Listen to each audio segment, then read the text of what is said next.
Hi everyone, and welcome back to my YouTube channel. Today we are going to be talking about needs versus wants, and I think that this is such an important topic if you are looking to save a lot of money or get out of debt. So the first thing I want to share is that we live in such a consumer-focused culture, and everything is marketed to us saying you need this product, you can't survive without it. But the truth is, you don't need it most of the time. You can survive just fine, and that's definitely a want, not a need. So with this video, I wanted to focus on the 4 things that you need and how you can save a little bit of money on each of those. And then you can get into those wants and those special things later down the line when you are debt-free. So the first need that you need to spend money on is obviously food. And you need food to survive, so it's important that you spend money on it, but there are also ways that you can save on food. The first being avoid eating out. Now, I love going out to eat. I love being able to go on a date with my husband and have someone else cook for me. It's just such a nice treat, but eating out is so expensive. Jacob and I try and spend about $250 on groceries, on food each month. And when you think about it, going out to eat is probably going to cost you at least, for 2 people, will cost you at least $30.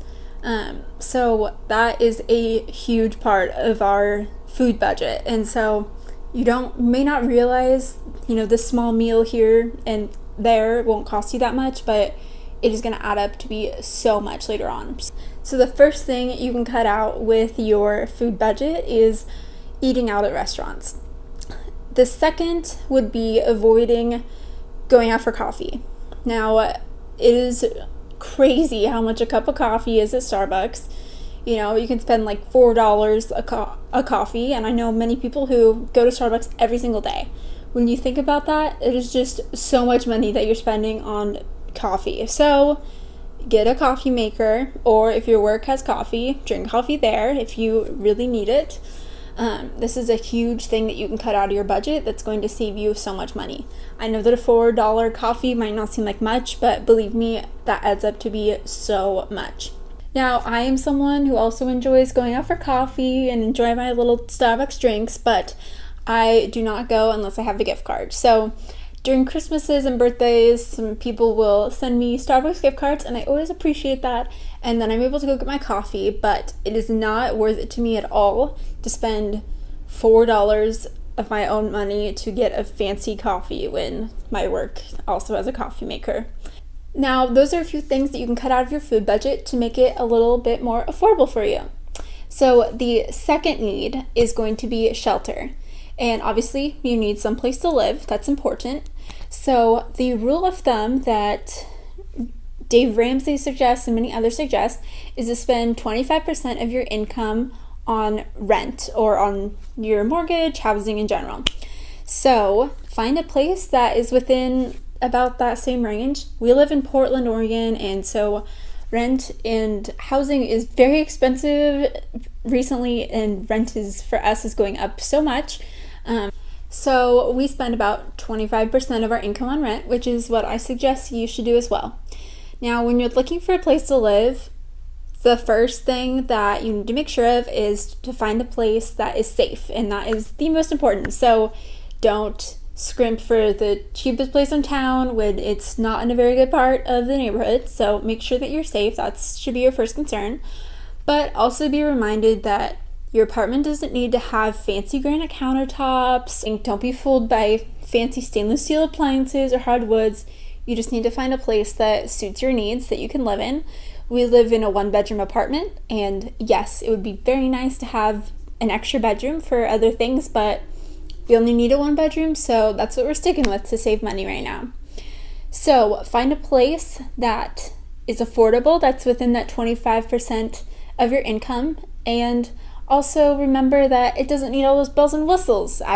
You could save for that when you buy a house someday, but for right now, I don't think that it's very important. Now, the third need that you will have to spend money on is clothing. And don't be fooled by this. This does not mean that you need to go on a Nordstrom shopping spree. That's not what clothing means. It just means that you need to wear clothes in life. We want you to wear clothes. So you need to have clothes that fit, that aren't all worn out. For example, Jacob had worn holes in all of his sweatshirts, and so we went and got him a new sweatshirt at H&M. Not very expensive, but we went and got him a new sweatshirt because he wore holes in the elbows of all of them. So that is a clothing need. A clothing need is not that you have 25 pairs of shoes in your closet and you need this pair of shoes at Nordstrom.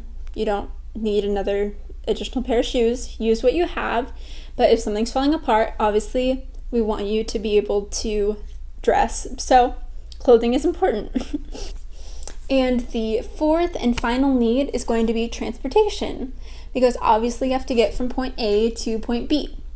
Now, Jacob and I live outside of downtown Portland. We live in a suburb, but our jobs are in downtown, so we actually take public transportation into the office. Now, believe me, it is not my favorite thing. I hate taking public transportation. We have about an hour door to door each way, so it's not super short. It's pretty long, and there's a lot of interesting people that you can meet on the public metro, but our office covers the cost of our metro pass, so we get to go to and from work for free. So that was a huge plus for us. And we take the train in, and our apartment is only a mile from the train station, so it works out nice for us. Again, not my ideal situation, but the cost, you can't really beat that. So we spend about $50 a month on gas, which gets us just around town and when we go to visit our parents and other things like that. So it's a pretty good deal. I drive a 98 Camry that I've had now for 4 years, and it's just trucking along. It's not the nicest looking car, but it gets me from point A to point B, and that's all I can ask for. Yes, I would love to have a new, nicer car, but it's not in the budget, and we want to be able to save up for that, so that'll happen eventually. But for right now, it's not a shame that you drive your car from high school. It's really not. So keep saving for that new car is what I would say. And just remember, transportation right now, if you're trying to save money, get out of debt, so transportation is merely getting you from point A to point B. So I just think that's a good reminder as you look to save more money on transportation.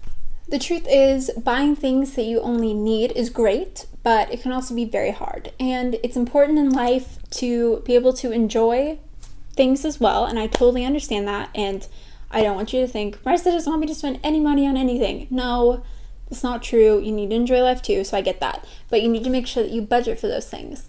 So Jacob and I, every month, we allow ourselves $25. We put $25 in each of our budgets that we can either spend that month, or we can save it up for something larger that we may want in the future. So we can spend on things like getting a pedicure. Well, I guess getting a pedicure would be out of my budget. I don't think Jacob would want that, but things like that and whatever else we'd like. The hardest thing for me is definitely Target. Now that is where needs and wants for me, I really have to focus, because I walk into Target and see all these wonderful, beautiful things that I just want to buy and take home, but I have to remind myself, Marissa, these are things you want, not things you need. But it is nice because I have that budget, so if I see something small that's maybe $10, I think, oh, that would just look beautiful in my house, like this little thing. Isn't it cute? Target. See, that came out of my fun budget, actually. So I love that. Target is my weakness, but this budget allows me to be able to spend on fun things. So I really recommend you setting aside money for yourself. That way you can hold yourself accountable too, and make sure that you only have so much to spend each month on things that are fun. We also put money to a combined fun vacation-ish budget that we save up for each month. And that way we're able to do fun things whenever they come up. So for example, the Portland Trail Blazers were in the playoffs this year, and we are huge fans of the Blazers, but we hadn't been to a game since we were married, and so we decided that we really wanted to go. So we used money out of our combined fun budget, and we were able to get tickets to go to the playoff games. Now, we went to one game and it was the second to top row of the nosebleeds, but it was still awesome. It was so much fun to be at the playoff games, and we won that game, so that was a lot of fun. With doing that, you'll be able to do more spontaneous things when you already have the money saved up. So I really recommend that you do that for those things that you may want. So I think that wraps it up for this video. So again, remember the 4 things that you need to spend money on, but also think of ways that you can cut items out of your budget so that you can make those items a little bit more affordable, and also allow yourself for those things that you may want. Now, not very much, but just a little bit so you don't go crazy, right? It's important to enjoy life, and I think that that's a huge balance that we need to remember. So I think that that covers everything for this video. So if you guys like this video, please give it a thumbs up, and also subscribe to my channel for more budgeting and life tips and videos. So enjoy this week, and I'll see you next time.